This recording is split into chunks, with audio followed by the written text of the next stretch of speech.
get started, my name is Michelle Isherwood. I'm a member of an alumni member of Humphrey Chapter. And I would like to welcome you to tonight's webinar, which is on wellness and healthy habits for the new year. This webinar is in a little different format tonight. So I hope you're ready for some participation and some good questions. But I want to start out by introducing our panelists. We've got a great set of panelists tonight, and I'm really excited that they said yes. So I'm going to start out. Nicole Grida, would you like to introduce yourself? Tell us a little bit about yourself, what you do in P.A.D, what you do outside of P.A.D. Good evening, everyone. My name is Nicole Grida. I'm a member of Sanford Chapter, and I'm your International Vice Justice. I am a trial attorney outside of P.A.D. I've had a number of different jobs over the years. I also am very actively involved with various health and wellness committees, including the P.A.D Health Initiative, the Wellness Committee for both the Memphis Bar Association and the Tennessee Bar Association. And I'll share some anecdotes later about why I think this topic is so important, especially for attorneys and law students and undergraduate students thinking about becoming lawyers. Thank you, Nicole. And just for reference, Nicole did I think the second webinar ever on work-life balance, which is available on our YouTube channel. So check that out. Next up, we have Tanisha Henson. Tanisha, will you tell us a little bit about yourself? All right, Tanisha Henson. I am a prosecutor out in Maricopa County, Arizona. I am the ADJ, and I am horrible at remembering where I'm at other than Arizona. I'm sorry, I just am. I was the justice for the Pepper chapter out at Widener in Harrisburg, Pennsylvania. Outside of P.A.D, I just started actually doing some of that diamond art painting stuff. Obsessed with cats, tea, grease, champagne, and sloths. That's really about it. That's my whole life right now. If you don't follow me on Insta or Facebook, and this isn't a plug for people to follow me, I am very into making sure that you start your day with something that's positive and trying to live your best life designed by you. And I try to post every day different things to kind of help inspire people. They're not pre-planned posts. It's usually whatever sparks me that day. So kind of an empathic thing from talking to different people or seeing what's there in the universe. But I believe life should be fun and sparkly, and that we should try to strive for as much balance that we design, not set by somebody with some arbitrary timelines. Great, thank you. Tanisha's also done a previous webinar on medical cannabis. And now introducing Nicole Winget. Nicole, will you tell us a little bit about yourself and your activities in and out? Everyone. Oh, sorry. Nicole Winget. I'm your International Marshal, Willis Chapter and Triangle Area Alumni Chapter. In my professional life, my main career is at Campbell University. I'm a professor of Homeland Security and Criminal Justice and an assistant dean. I really started to engage in the concept of wellness, particularly the connection between mental health and physical health. As during one of my deployments, I am a Navy reservist, and I deployed to the Middle East with the Army, and really kind of had to learn how to deal with how to balance the physical challenges of being in that environment along with the mental challenges. And from that, I fell in love with yoga. I am a certified yoga instructor. I teach for Campbell University as well as have a private practice as well, and love meditation. And I jokingly call myself a hippie with a gun because I am in the military, but you're going to find me doing downward dog whenever I can get away with it, because I strongly believe in the mind-body connection, and love to talk about it. So I'm excited about tonight. Thank you. And Nicole Winget also has different videos and webinars on yoga and other things on the YouTube channel as well. So check those out. And our final panelist tonight is Michelle Meloche. Michelle, can you tell us a little bit about yourself inside and outside of Phi Alpha Delta? Absolutely. My name is Michelle Meloche. Thank you for having me as a panelist as well. I am a newly licensed attorney. So specifically, I'm more than happy to speak with anybody about what it looks like to transition from being a law student, and that lifestyle. It's just so different from studying for the bar exam. And then after that, going into being a young associate attorney. And I am currently working for a law firm, but I had never had any firm experience. So I know that having a very strong basis in mental health care, in nutrition, everything, overall wellness. So I like to call like whole person health. That has helped me significantly in being able to rise to the different changes that happen as you progress in your legal career. A little bit about me. I started in the J. Sullivan Chapter at St. Louis University School of Law. I am a member of the St. Louis Alumni Chapter and the Alaska Statewide Alumni Chapter. I did practice in Alaska while I was in law school, and it was an amazing experience because I find my connection to connecting like my mind, body, spirit whenever I'm in nature. So being around mountains is my favorite. But like Nicole, I am also a certified yoga instructor because meditation and yoga have played such a key role in how I stay healthy and how I try to maintain the work-life balance as much as possible. But I'm no expert by any means on that regard. Great, thank you, Michelle. So I want to kind of talk to you about how we're going to walk through everything tonight. Obviously, we just finished introductions. Sister Winget's going to do a short guided meditation, followed by Sister Grida talking about why it matters. Then we'll have a panel discussion with some prepared questions. Then we'll take some questions from the audience, and then some chair yoga. So if you have questions, please put them in the Q&A section of the Zoom, and then we'll get to those shortly. So Sister Winget, would you like to take care of the guided meditation for us? Excellent. Thank you very much. So I have a lot of jokes tonight. I describe my brain as a drunk squirrel farm. I have a really hard time sitting still and focusing. And people who know me, I can see you laughing. You know exactly what I'm talking about. But I know how important meditation is and having that stillness and that silence. So what I have learned that's very helpful for meditation, whether you're a beginner, or if you have a brain like mine that hates sitting still for any length of time, is tying your meditation to your breath. Some of you have been in my box breathing class before, but tonight we're going to try a breathing pattern that is called 4-7-8.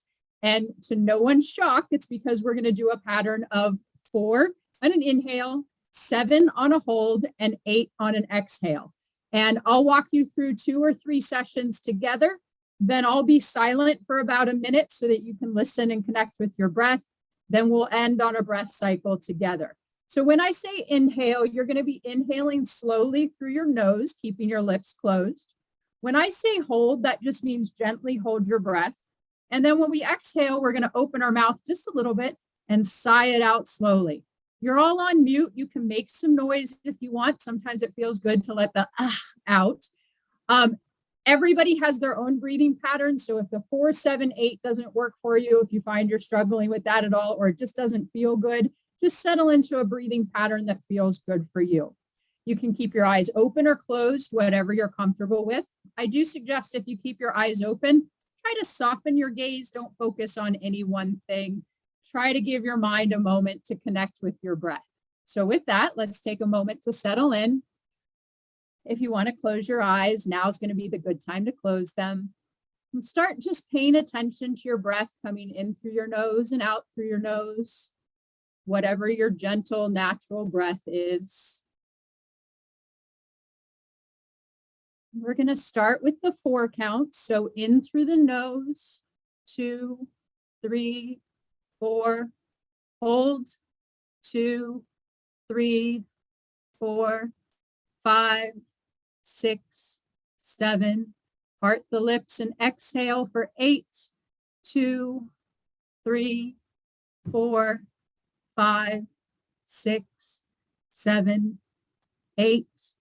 Inhale through the nose, 2, 3, 4, hold, 2, 3, 4, 5, 6, 7, part the lips and exhale, 2, 3, 4, 5, 6, 7, 8. Inhale, and I'm going to be silent so you can listen to your breath.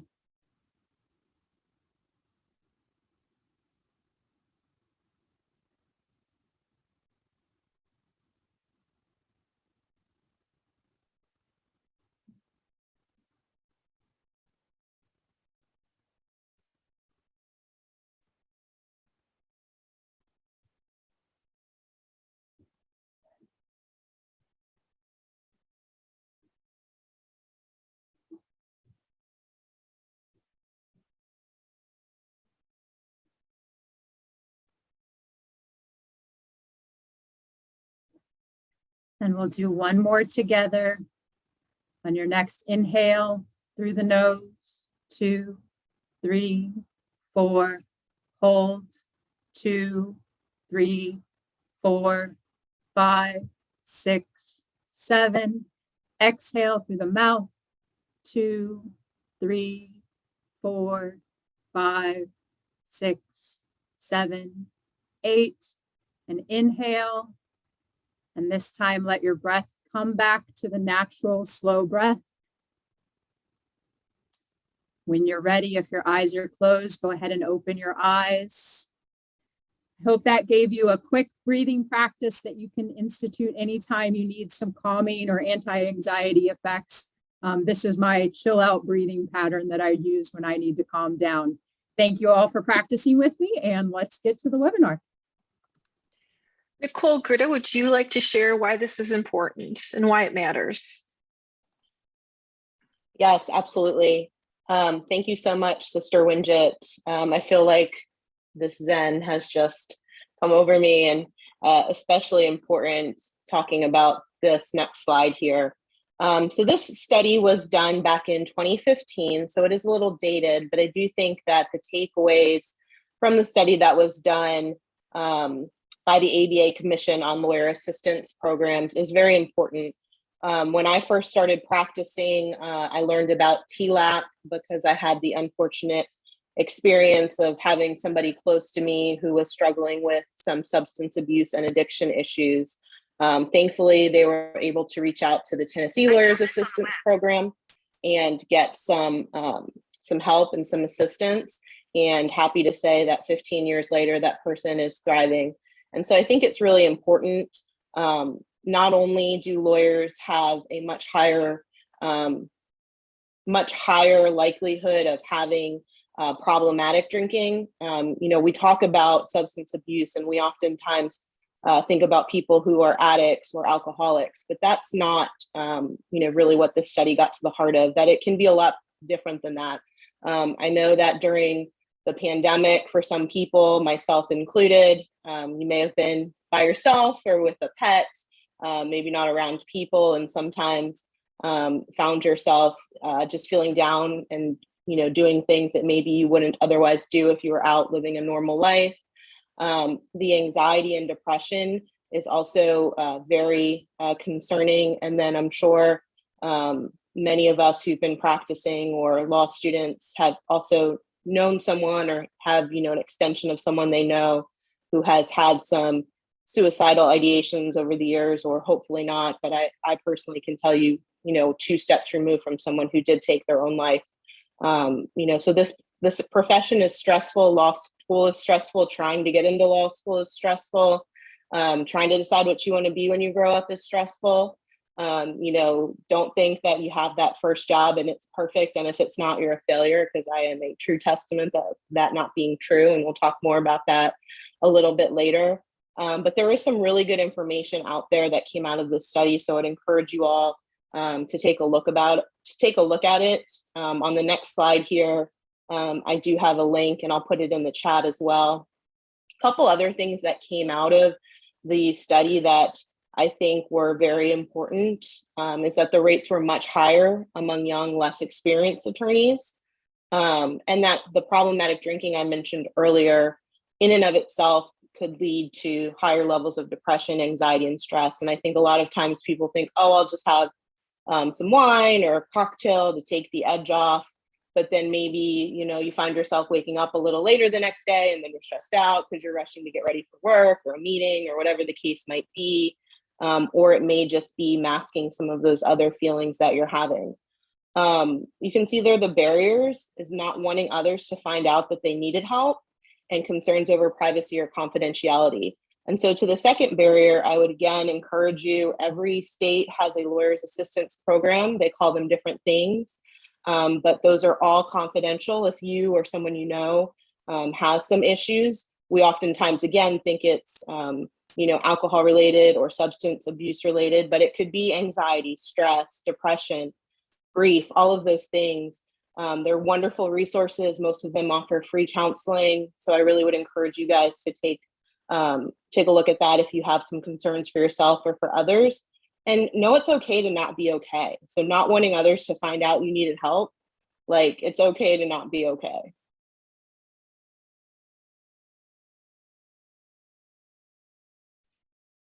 Great. Thank you, Nicole and Nicole, for our meditation and our discussion to kind of give us everyone some context. Again, we're going to start some with some prepared questions. And if you have questions, please place them in the Q&A section of the webinar, and we'll get to those shortly. So I want to ask each of you to start out with, what's a challenge either you faced or are facing, and how have you or how are you working to kind of overcome that challenge? What are some tools that you use to kind of face things and get through them? I don't know, Tanisha, do you want to start off with that, or? Sure.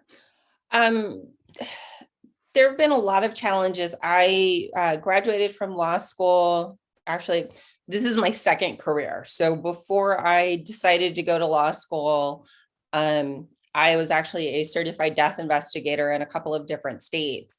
And that was something that I had wanted to do literally since I was 12 years old. And I had been told numerous times, oh, you should go to law school. And I was like, that's crazy. I'm not going to do that. I'm going to do death investigation. It's going to be awesome. And it was. And I struggled a lot when I started looking at law school and trying to figure out how to get there. And then I got there and it was awesome. I did question my life sometimes and who tied my shoes for me in the morning. I never doubted my ability to do it. I questioned who tied my shoes, how I got there, but I knew I would get through it. And then graduating during the pandemic and sitting for that dumpster juice of a bar exam online in October, and having my first job with the Maricopa County Attorney's Office in a new state, not having known the laws here and being exposed to a lot of different things. And I have found that I continue to go back to the personal development that speaks to me. And when I kind of started on this path is, I know a lot of people are really big into, oh, you should read John Dyer, and I'm probably going to get people's names wrong. And I'm sorry, I'm not trying to be disrespectful. I just don't care. There's people are really like just Stephen Covey or Brene Brown, or, things that are people that are very mainstream and have really great ideas. And I love that for you. But that doesn't necessarily mean that it speaks to me. And so I struggled trying to find personal development that spoke to me in a way that would actually inspire me to feel better about my life and what I was doing and how I could improve my life and make things better and start and come out of a place of, I have to do this. I'm still in this place, or, being one of those still people or used to be people. I used to be popular. I used to be thin. I used to be, all of these things. And so again, it just kind of turned for me on finding the personal development that spoke to me. Jen Sincero, for me, with her snark and her wit and her sweary words, is literally what sold me. That was the first personal development book that I was like, oh my God, she's speaking my language. Like, I get it. I feel good about what she's saying. And I kind of grew from there and went into Andrea Owens and a few other different people. And once I found that personal development that spoke to me and changed my outlook, instead of saying, I have to do this. No, you get to do this. It's a choice. You may not like your choices, and that's unfortunate. But the fact is that no matter what it is, it's still a choice. So, and I think I actually just posted about this the other day. I, quote, had to take biz orgs. I don't care. I did not care at all. It was horrible. The professor sucked. That's a whole other story. We won't get into that. But I cut him off and he stopped asking me questions. So, but it was one of those things where I had to sit there and I'm looking at this class going, this is dreadful. I just want to be a criminal prosecutor. And it dawned on me that I am going to spend the next 15 weeks of my life being completely miserable unless I change. The class I still need to take.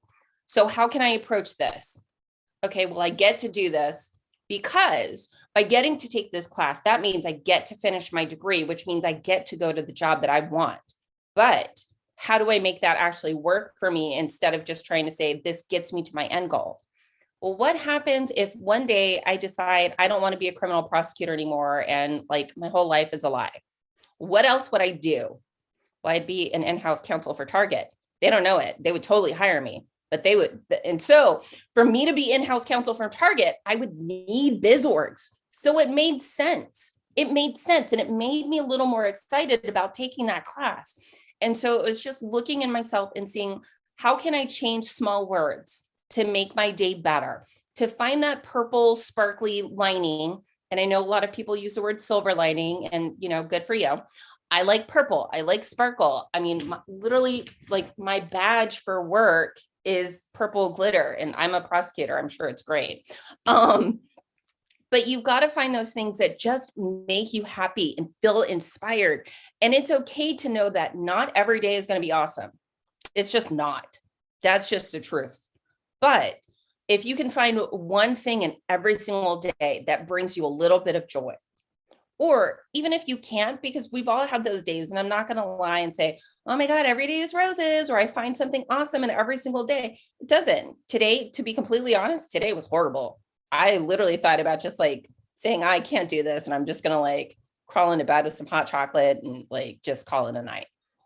But instead, I thought about, I get to spend some time with some really fabulous ladies tonight, and I get an opportunity to spread things that have made me happy and have helped me change my outlook and have gotten me to a place where I am right now. And I know that had I not made small, subtle changes along the way, and this goes into the compound effect, and I can't remember what man wrote a book about that, but I didn't like that book either.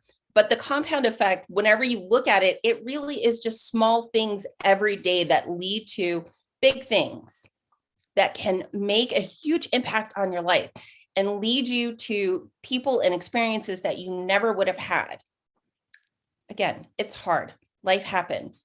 You just want to hide under the covers and be an ostrich and not deal. And I'm not going to begrudge anybody that, but don't live there. And I think, and I'll stop talking after I say this, but like for me, one of the other things that I truly live by is, there's a quote, and I don't know who said it, but I am obsessed with it. The comfort zone is a beautiful place where nothing grows. If you are comfortable there and you want to go do fabulous things with your life, how could you ever expect to go do fabulous things if you're constantly living in your comfort zone?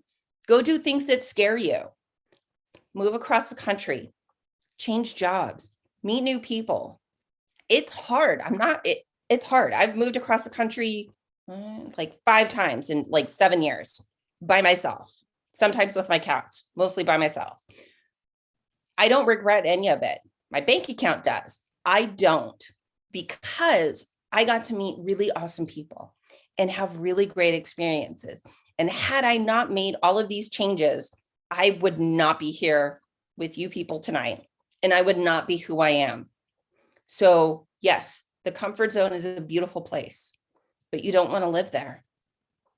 Okay, I'm done. Thank you. That was awesome. Michelle Meloche, would you care to share about a challenge you've either have faced and are facing, and how you've overcome that and what tools you've used? Absolutely. So I had my answer completely planned out, and it goes off of Tanisha's a little bit. However, I feel like anytime you plan too much, things happen. If COVID taught us anything, it's that. So I'll touch a little bit on, I've struggled with perfectionism since I can remember. I've always wanted everything to be perfect. I think that's a very common thing, especially in lawyers. So I think I'm talking to a very good group of people about this exact topic. A lot of the times, lawyers, especially law students, this is almost more to you, because I feel like law school is kind of when, at least when I hit my first like wall. So high school, like things were fine. I enjoyed it, but it felt kind of like I didn't have to try that hard, right? Like as long as you study, you do what your teachers tell you, you're going to do well. And then in undergrad, kind of the same thing. You have a little bit more responsibility. I didn't move super far from home, so I didn't have a lot of those added struggles yet. And then whenever I hit law school, out of nowhere, one, I was also diagnosed with ADHD, which I've had my whole life. I went through a lot of testing to figure out if that's actually what it was versus just stress and anxiety and having imposter syndrome. I don't know if that's something that we'll cover a lot, but if anyone has any questions about that, happy to talk to you about that too. But in law school, I feel like you are all big fish from little ponds, and then you all get thrown into like the big law school pond of all of the big fish. And you're used to being a very smart person, generally one of the most smart people in the room, maybe, but then in law school, everyone is that person. So it was a little bit humbling in that. And I had never experienced the type of grading scale of getting graded against other people. So even if you do really well on an exam and then 20 people do better than you, well, that pushes you to the middle of the class, or at least it did in my smaller law school that I went to. So perfectionism as a struggle is something that I found. I don't think it's something I'll grow out of. It's part of my personality. I want things to be as organized as they can be, as perfect as it can be, but life is not perfect. It's very messy. Today's a great example. I have been looking forward to this panel forever, and then I got stuck at work, had to rush home, and I was almost late for the Zoom because I didn't do enough preparing, or I didn't make sure that I had the Zoom link. So in the past, before I really started to acknowledge that perfectionism was a thing for me, that was something that I probably wouldn't let go for like a week, 2 weeks, and be really stressed out about it because I made a mistake and I didn't prepare as much as maybe I wanted to on the day of an event. But all of that to say, to give you some backstory, kind of like going out of your comfort zone, living in a space where I accept that everything's not going to be perfect. Most of the time, things will be as far from perfect as possible. But something I learned going into law school is the more I trusted the process, the more I pushed myself out of my comfort zone and went and talked to professors when maybe I was a little nervous or didn't. It's hard to ask a question when you don't know what you don't know. But pushing myself out of that and doing the best I could, I have found once I started to just do my best and accept that as long as I know that I tried, everything is going to work out. And since I've accepted that in my life, things have started to, and maybe it's just because of a mindset change, things feel like they're falling into place. And I was able to have an amazing internship in Alaska where had I not just said yes to things and done my best, I was not even close to the top half of the class, but I got to be part of a very competitive internship because of people I knew, connections that I made by pushing myself out of my comfort zone and accepting that perfect isn't the goal there. You're just trying to be the best version of you. And you can't, if you compare yourself to someone else, well, then you aren't being the best version of you. You're trying to be the best version of someone else. Because also we only see what people want us to see. So if someone looks like they always have it together, you don't know what happens when they go home. They might have crazy things going on all the time. And their way of dealing with that is by kind of psyching themselves into thinking everything is fine when it probably isn't. I can almost guarantee it isn't. Everyone has stuff going on. But that to say also a time that I've struggled, I started a new job in October. I'm working for a law firm, and I know that no one's perfect, obviously, but both of the managing attorneys I work under are amazing. They're really cool guys. They're amazing mentors, very patient and explaining things. Well, I told them, I have no experience. I was looking for an expert witness for them. And I asked a question based off of something the other managing attorney told me. And I got an email, which usually this attorney emails 2 or 3 sentences tops. It was like 5 paragraphs. And this was all in a response to just a question about, well, should I call hospitals to see, because I work in the healthcare space. So should I call hospitals to see, because it was a very specific type of witness that we needed. And he CC'd every single person in the team and said, like, this is a teachable moment. And basically ripped into me for like not using this new invention called Google was my favorite line. And knowing with someone who has struggled with perfectionism, like it was an honest mistake. It wasn't that big of a deal, but then to have it kind of on display like that. And I'll get to how I've coped in a second, but something like that. And I had this moment because that email came in like 2 weeks ago. And I had this moment where I realized, had I not taken the time to work on mental health, to find what works for me, to be in a healthy mental health space most of the time, that would have crushed me for a long time. And then actually 2 of the other associate attorneys came in and talked to me within the past 2 weeks saying, hey, they get like that sometimes. It's not you. Don't take it personally. When, of course, when I read it, I took it very personally initially. But they said, making sure I'm wrapping all of this up here. But they said, that's how things, sometimes they have a bad day and they take it out by saying, you should know this or something like that. And both of them joked, they're like, please don't leave us. Please don't leave us. And I could feel initially when I read that, I was like, oh my gosh, this is like, maybe I don't want to work for a place that's going to email someone like that. But then having that reality check of, okay, find something, the purple glitter lining. I love that, especially for Phi Alpha Delta. I love the job and I've had bad bosses in the past. This was the first time I'd ever gotten an email like that or anything like that. So understanding, this is the right next step in my career, that email was not ideal. And then having that validation of people coming and telling me it was out of line also helped, but that doesn't always happen. So to cope with those things and to cope with those struggles, I'm a very introverted person. So talking with people and just going up and making friends has never been something that came easily to me, but I learned more than anything to lean on other people who care about you and who you care about. We can't guarantee that everyone's going to stay in our lives. So I guess as someone who has gone through breakups in like law school or after law school, I want to emphasize the importance of leaning on friends and really making good friendships with people who you can trust and who you can be honest with. I found that it's very important to maintain friendships for people who were not, especially for law students, for people who are not in law school, because sometimes it can get competitive. At least at my law school, there was a lot of gossip going through the grapevine. So you had to be a little bit more careful about what you shared with who if you didn't want it to leak somehow.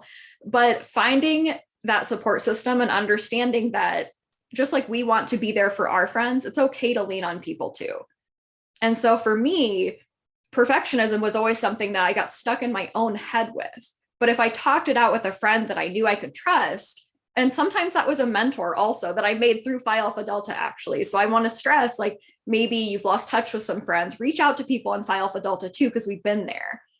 But having those places where you can talk through something, maybe, that's a way that I at least was able to get out of my own head, to have someone maybe offer me a different perspective. Because when you're in the chaos of everything, or we're our own worst critics, when you're stuck in that spiral, reaching out to somebody else, I think, can always be beneficial, but especially people who have your back, and not, I guess that's where I go back to the competitive thing, not someone who's gonna be there for you, but because I had that experience in law school a bit too, where you thought that they were someone who was really supportive, and then maybe something happened that made you not trust that. So being honest with yourself and being honest with the people that are in that inner circle. Great. Thank you, Michelle. Nicole Winget, what about you? I'm sorry. Oh, go ahead. Sister Nicole, before you go, there are a couple of things that Sister Michelle was saying that just really resonated with me. And so thinking about like your mistake in your teachable moment email, one of the things that stays with me from that I've used as my go-to since I was very young is, I am not the first person that made this mistake, and I will not be the last person that made that mistake. So yeah, those mistakes hurt, and you definitely question your whole life. Like, maybe I should just start packing my stuff up now. I had one of those earlier this week too. But I think the important thing is, again, knowing that you're not the first and you won't be the last, but owning it. Knowing what you did, and then coming around to making sure that you do learn from that moment. So it's not just a teachable moment for everybody else, but for you as well. And I'm a huge fan of phoning a friend. One thing that I will say though is make sure that your circle is in fact a circle and it's not a cage. Your circle should want you to succeed. They should push you up and want you to do better and mention your name in rooms full of opportunities so that you aren't staying exactly where you are. Cages are not okay. Nobody should ever be in a cage. And sorry, there's one more. If you were the smartest person in the room, you were in the wrong room. You should constantly be wanting to look for other people to help you level up so that you can learn and continue to grow and stay outside of that comfort zone. So intelligence is awesome, but do not be the smartest person in the room. Great, thank you. Nicole Winget, what are some challenges you faced and how have you overcome them? So this is motivating, and it just reminds me kind of 3 points I was writing down as I listened to Nicole Grida give the opening information, and then the other 2 speakers so far. The 3 things I want to kind of hone in on are: we're not alone, no matter how alone you think you are. We're all going through something. We all are. We all have been. We are. We're probably going to be going through it again. And it can feel embarrassing to reach out for help, but you got to reach out for help. And let me put this in a little bit of context. I've had a really unusual life and career. Didn't finish college until I was 26 years old, and I finished it during my first deployment with the Navy in the middle of the desert. Took my Lsat in Kuwait, probably the only attorney, and you guys have heard this before, so sorry I'm repeating it, probably the only attorney you meet that took her Lsat wearing a gun. I'm very proud of that. Started a law practice, criminal defense.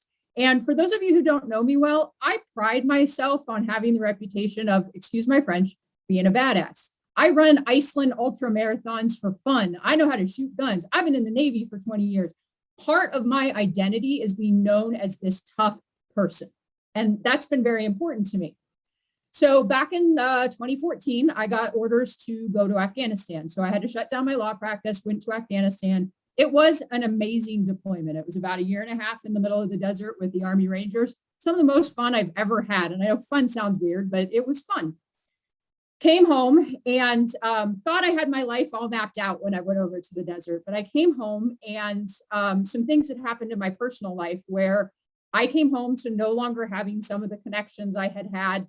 To be frank, my significant other at that time was not loyal to me while I was gone. And I found out on my plane home from Afghanistan. So I didn't have a house. I didn't, all this crazy stuff I wasn't expecting to happen.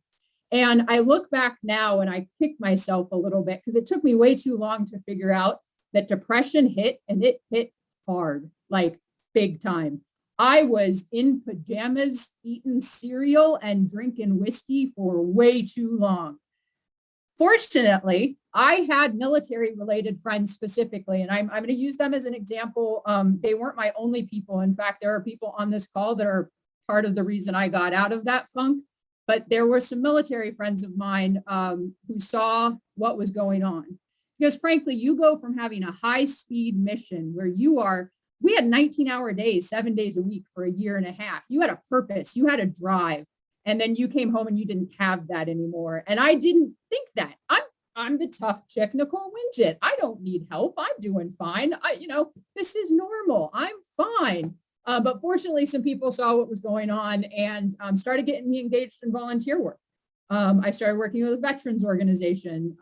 I had been introduced to yoga while I was in Afghanistan, but I started practicing yoga a little bit more.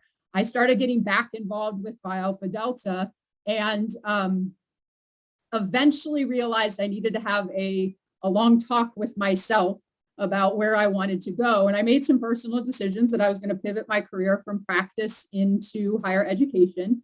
And I still have bad days. There's dark days that come along with being a human, and they pop up every once in a while.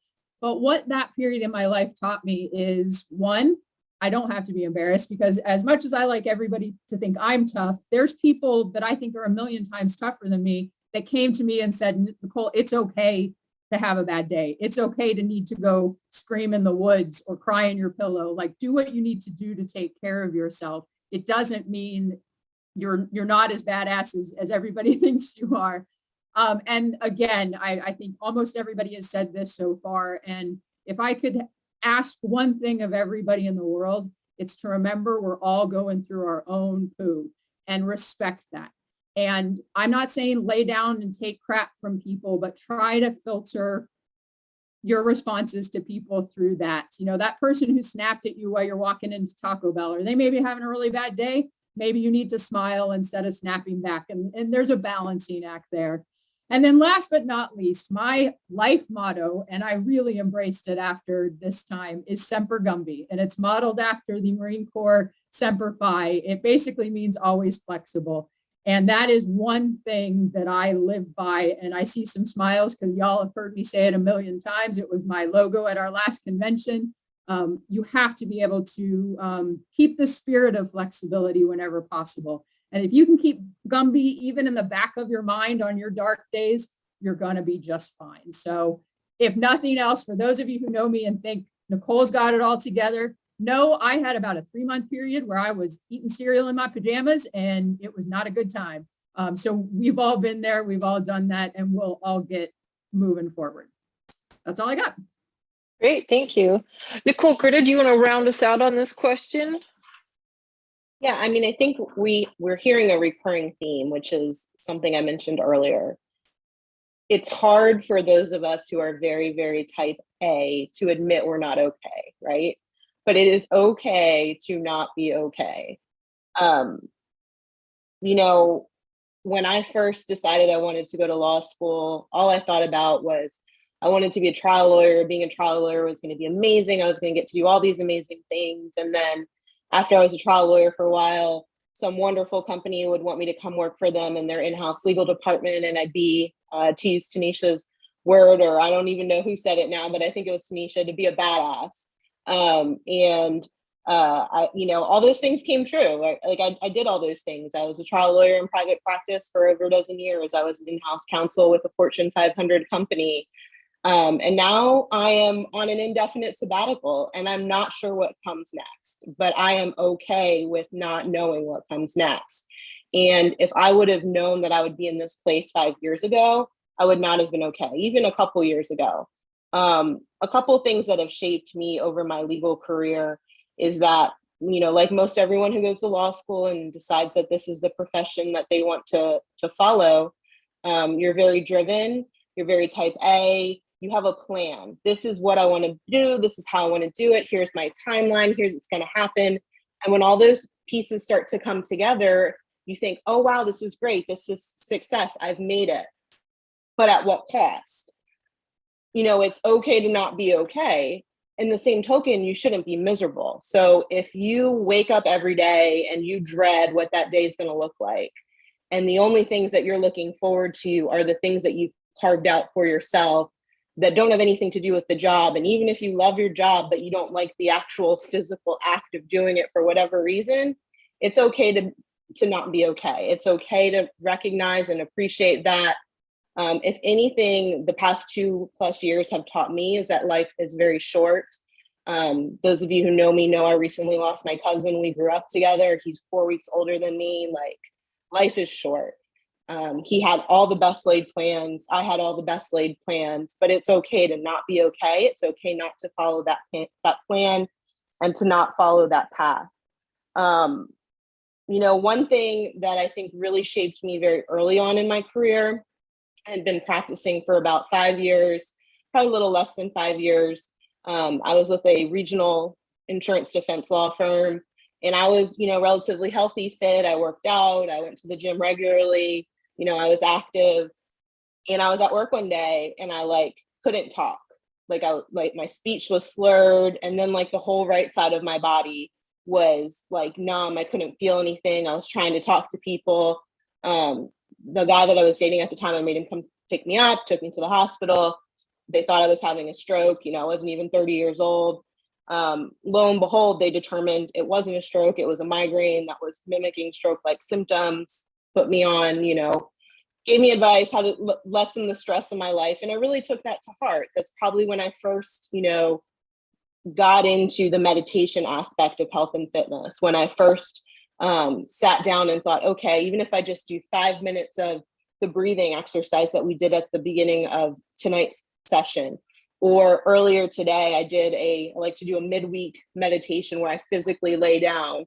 And I laid down for 15 minutes and I was asleep within 2 minutes. But then I was up at the end when the meditation was over, and it just rejuvenated me throughout the day.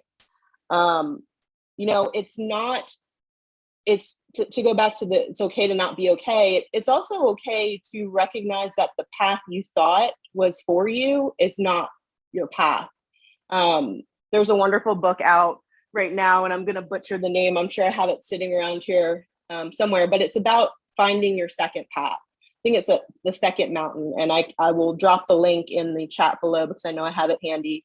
But it talks about how, you think that this is what you want to do when you go to law school. At least I went to law school to help people. And that's what I really figured out why I wasn't happy, is because I wasn't helping people. So as I transition to the next phase of my career, what I'm trying to focus on is the things that have always helped me. And that's, maintaining my health and wellness, the topic of tonight's webinar, even if it's just taking 10 minutes to do a meditation on the middle of a Wednesday, rainy afternoon, and waking up rejuvenated to come be with you this evening, like I am now. But, that's what I would recommend to you all. Just find something that centers you, something that keeps you grounded. And even if you can only do it 5 minutes a day, you'll be amazed at the benefits it can have to help you get through those trials.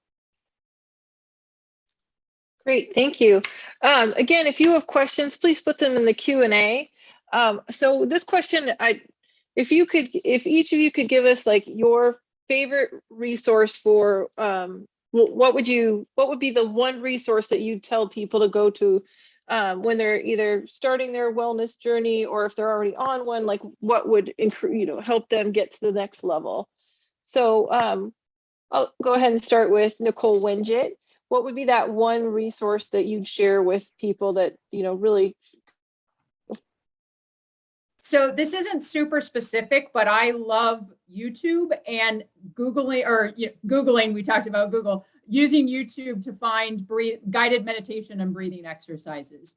Breathing patterns are the number one thing I would focus on when I'd start a wellness journey. Great, thank you.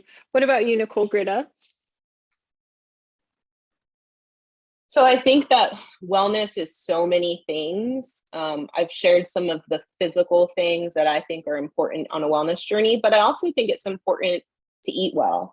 You don't have to eat well every single day, but you should be, one of my favorite trainers at my fitness studio talks about fueling your body, not just eating to eat, but really being deliberate in the food choices that you make. And I know that's extremely hard when you're trying to get ready for trial, or you've got a big merger acquisition that you're working on, or you've got finals, or you're trying to apply to law school.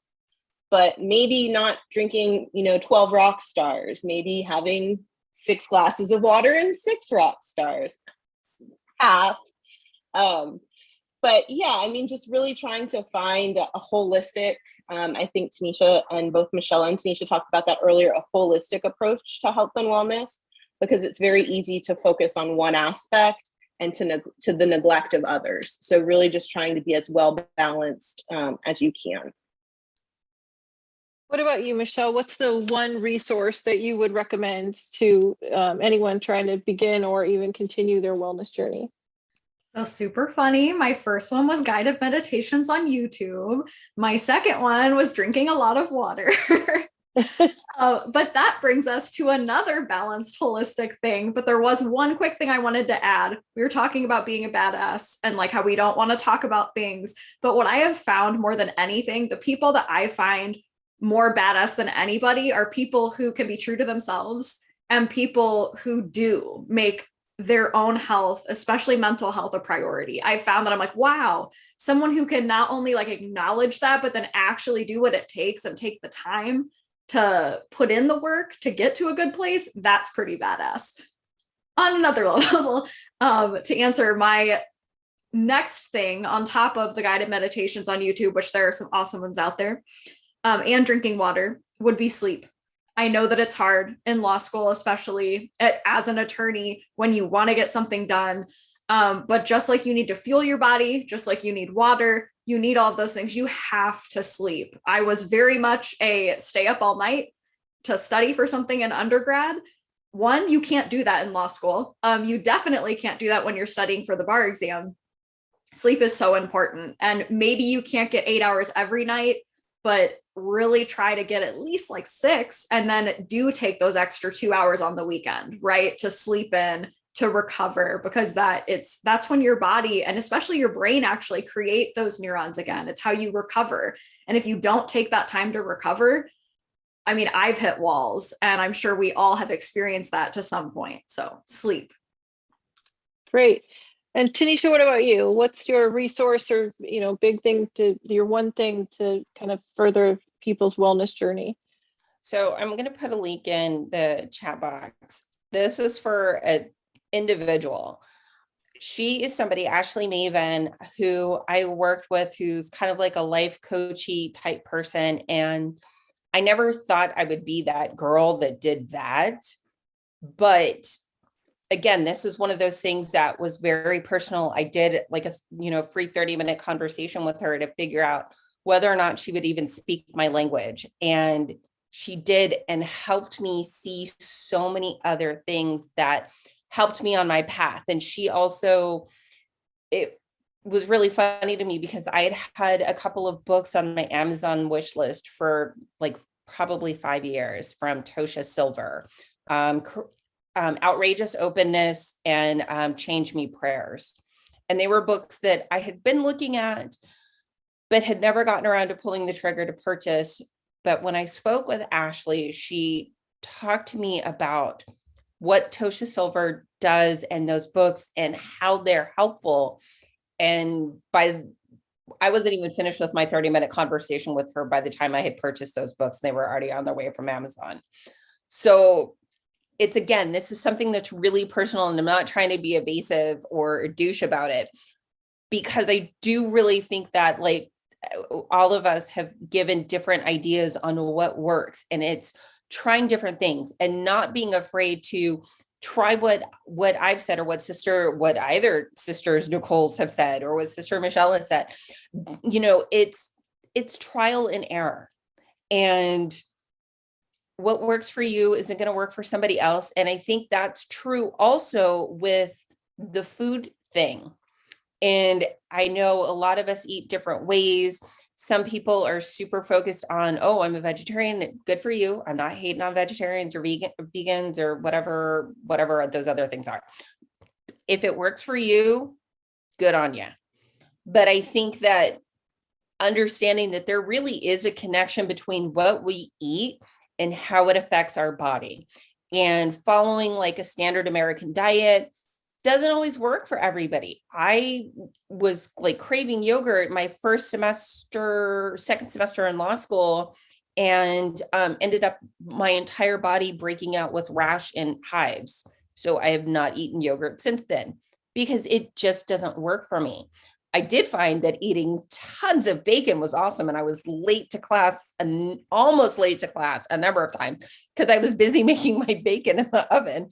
And I took most of my finals literally with either a Ziploc bag or a Tupperware container full of bacon. And yes, I am Jewish, but not all Jews are kosher. I love bacon. So don't hate on me. But those are the things that like made me happy. But one of the other things too, that for me helps me get centered or helps me start my day off right, is I make a cup of tea. And I don't first of all, only monsters microwave their water in the tea. And yes, I am absolutely judging you if you do that. You should change your life immediately. Second, there are different temperatures for the water for your tea. You should figure that out. If you don't know what that is, you should get a little tea kettle that has the temperatures, or an electric one that has the temperature. Anyways, I have found that making tea and using loose leaf tea, or even like the Dragon Balls, and don't use Lipton. And yes, I am judging you for drinking Lipton. Don't drink Lipton. It's horrible. Drink a tea. And if you want to email me, I will give you tons of recommendations. But making tea, the simple act of like taking the time to boil the water to the perfect temperature, and then first of all, the water goes in first and then you put the tea in, not the other way around. Okay. But the act of just taking the time to make the tea, a perfect cup of tea, and enjoying it and not rushing, That helps me every morning. And even today, when I was like just wanting to go under the blankets, I stopped what I was doing and walked away from everything. And I made myself some tea. And I just sat there and I'm like, the world can burn. I don't care. I'm going to have a cup of tea. And after I had my tea, I was okay. I was not as salty. I was still a little salty, but not as salty. But just taking that little bit of time for yourself and recognizing that you really can't pour from an empty cup. There's only so much of you. You can only do so much. And whether it's your employer or your professors or your parents or whoever, you are entitled to have you time, and you get to not feel guilty about that. And that was also something that Ashley may have helped me with, is with being Jewish and doing the Sabbath.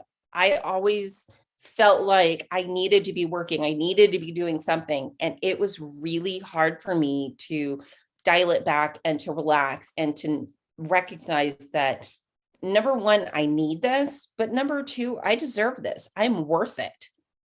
I absolutely am entitled to have the boundaries. I'm entitled to put my phone on do not disturb and ignore the world. The world can burn. Because if I'm not okay, nothing else matters. It doesn't matter. Because again, if I'm sick, if I'm broken, if I'm whatever, everything else suffers. So you are important, and recognizing that you are important, and it is not selfish to put yourself first and to put your needs and what you need to do ahead of everybody else. And yes, I've recognized the kind of, I guess, hypocrisy of what I'm going to say. Even as a parent, and I am not a parent, but even as a parent, I think it's incredibly important that when you're teaching your children that you're important and they should put themselves first, you have to teach them that. Because if you're only telling them to do it, but you're not doing it yourself, the words are empty. They're meaningless, because we grow up to do exactly what I think most of us still do, which is we put everybody else ahead of us first. And then we have breakdowns, we have hard times, and we have to learn to be okay with putting ourselves first. That was probably more than you asked for, but that's, I know I don't listen to directions or questions well. I just live my best life. I'm a bacon eating Jew too, so it's fine. I totally identify, and the monsters that microwave their water for tea. I get all that. So thank you for validating my feelings today. If there's one question in the chat, and it's, would you recommend drinking green tea while studying for the Lsat, working, or attending law school? Yeah, why not? Yes. Drink whatever kind of tea you love. And if, again, better don't drink Lipton. I will give you some suggestions. You can email me. Please stop drinking Lipton. There are better teas. But I think any type of tea that works for you. Green tea is great. There's a lot of really great antioxidants in it. But then there's also white teas, which are very delicate. And again, this is where the temperature of your water is very important. But those are also very refreshing and are very helpful. So experiment with your teas. Have fun with it. And then remember, water first, then tea. Great, thank you. So we're going to wrap up with some chair yoga, but I wanted to thank our panelists and everyone for attending. It's been really great to have you all. Keep an eye out for the next couple of webinars. We've got some great topics, including influencers and how to and social media law, and then also being a government attorney, what that's like. If you have other ideas, as Sister Grida just put up for us, please reach out to me, reach out to the executive office. If you'd want to speak and get some of that experience, let us know. We're always looking for topics for future speakers. But let's have Sister Nicole Winget walk us through our chair yoga to kind of seal us in for tonight. Again, thank you all very much. I really appreciate it. Phi Alpha Delta appreciates it. Nicole, take it away with our yoga. I'm going to take a point of personal privilege before I do, and thank you all so much. Like I am an early bird. I'm usually asleep by now, and I want to go like run around in circles. It's so motivating to be here with you all today. And to all our attendees, thank you. We really appreciate you taking the time. So what I'm going to do, I want to be respectful of everybody's time. I'm going to show you guys about 5 moves. These are focused on what you can do. Let's face it, most of us sit at a desk. I know not all of us do, but a lot of us spend a lot of time. Heck, we've just spent the last hour and 5 minutes, well, hour and 20 minutes for some of us sitting at a desk. So these are designed to help you just loosen up a little bit. They should be easy to do anywhere you are. I'm going to show you them at a kind of a medium speed, but I also recommend you play around with slowing down some of the movements, and I'll demonstrate what I mean here, or making them faster as you need to. And this is going to focus on shoulders, neck, and a little bit of spinal twist. As always, listen to your body. If you try to do a move and your body's like, nah, not right now, just ease off and join us when you are ready. Always listen to that body. Yoga is about gentle stretching and should never be painful. So let's start by tipping our right ear just towards our right shoulder. And try to keep those shoulders what we call down and back, so kind of roll them back. I'm going to steal Brother Dan McDowell. I think his line is ears or shoulder poison, or shoulder or ear poison. I can never remember which one.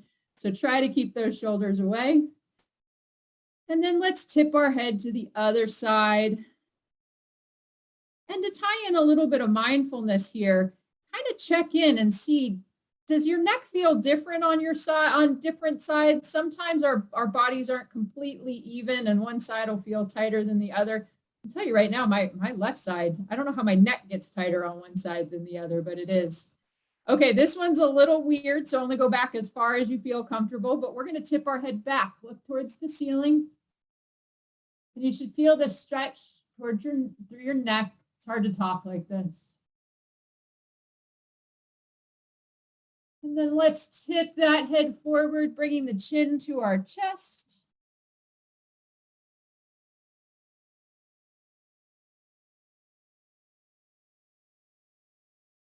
And lift our head back up at center. And frankly, I forgot to say this at the beginning, but when you're doing this, try to keep your legs uncrossed. In fact, whenever possible, sitting at a desk, try to keep your legs uncrossed. It's better for your hips and your thigh and that mobility there. I know it's really easy to kick back, but just keep that in mind. Going back to that mindfulness. Okay, we're going to do the opposite of what I just told you, but we're going to move quickly through it. We're going to rise our shoulders up towards our ears and make the biggest scrunch we can, and then let it all go. And we're going to do that one more time. Biggest scrunch we can, let it all go. Okay, now I want you to take your right hand and reach over your left shoulder and grab the back of your chair. Very gently, I want you to twist looking back over that left shoulder. Listen to your body, only go as far as it feels good. I can tell you this is my favorite stretch to do when I've been sitting forever. And then let go and unwind. We're going to do the same thing on the other side. Left hand to the right side of the chair. Look back over.